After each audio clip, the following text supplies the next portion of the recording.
Hello friends, welcome to my YouTube channel Plants, Pots and Bonsai. আমি প্রণব, আশা করি সবাই ভালো আছেন। আজ আমি আমার একটা আইসিইউ পদ্ধতিতে একটা 1 মাসের মধ্যে কিভাবে একটা গাছকে আমি গ্রো করছি, এটাকে আমি বনসাই তৈরি করব। বেশ মোটা কাণ্ডের একটি গাছ কিভাবে তৈরি করা যায় সেই ভিডিও আপনাদের সঙ্গে শেয়ার করছি। তো সঙ্গে থাকুন, দেখতে থাকুন।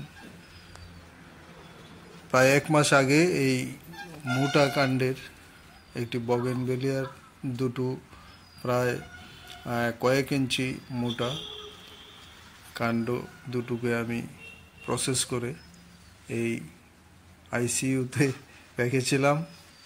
এটাকে আমি ইন্টেনসিভ কেয়ার ইউনিট বলছি। এটা আমি একটা পাত্রের মধ্যে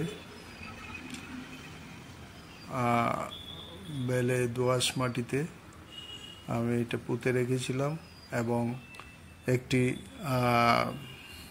ট্রান্সপারেন্ট পলিথিন দিয়ে এটাকে আমি সবটাকে মুড়ে বেঁধে দিয়েছিলাম। আর মাঝে মাঝে জল দিয়ে এর পাত্রের মাটিটাকে আমি সবসময় ময়েশ্চার রেখেছি, ভিজে রেখেছি। তো আজ 1 মাস কয়েকদিন পার হয়ে গেছে।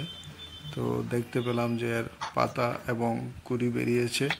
তাই আজ আমার এই গাছটিকে আইসিইউ থেকে বের করছি, অর্থাৎ পলিথিন সরিয়ে।